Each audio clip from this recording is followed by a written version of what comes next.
associated with immigrants and how xenophobia affects South Africa. All right, so let's continue here now. The global TB mortality rate remains alarmingly high despite the disease being curable.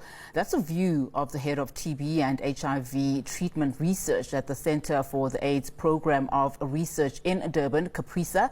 Professor Kogie Naidoo was addressing the SA-TB conference in Durban, looking at tuberculosis drug developments in the pipeline.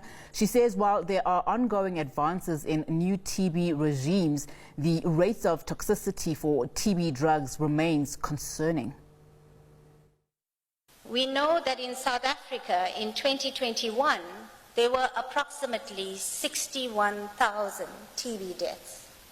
And what that equates to is 2 deaths every 9 minutes from TB in South Africa. In the course of the session, approximately 10 people in our country are going to die from TB, and that is unacceptable. 8 countries around the world account for 2/3 of the global burden of TB, despite TB occurring throughout the world. It's important to note that 8% of incident TB occurs among people living with HIV.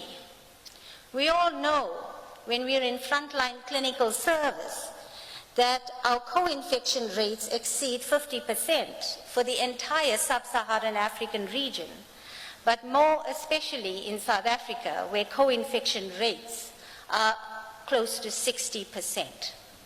So we are number 1 for HIV, and we're number 8 for TB, holding 3.3% of the global burden of TB here in South Africa. All right, now we were going to be discussing this a little bit further on, particularly looking at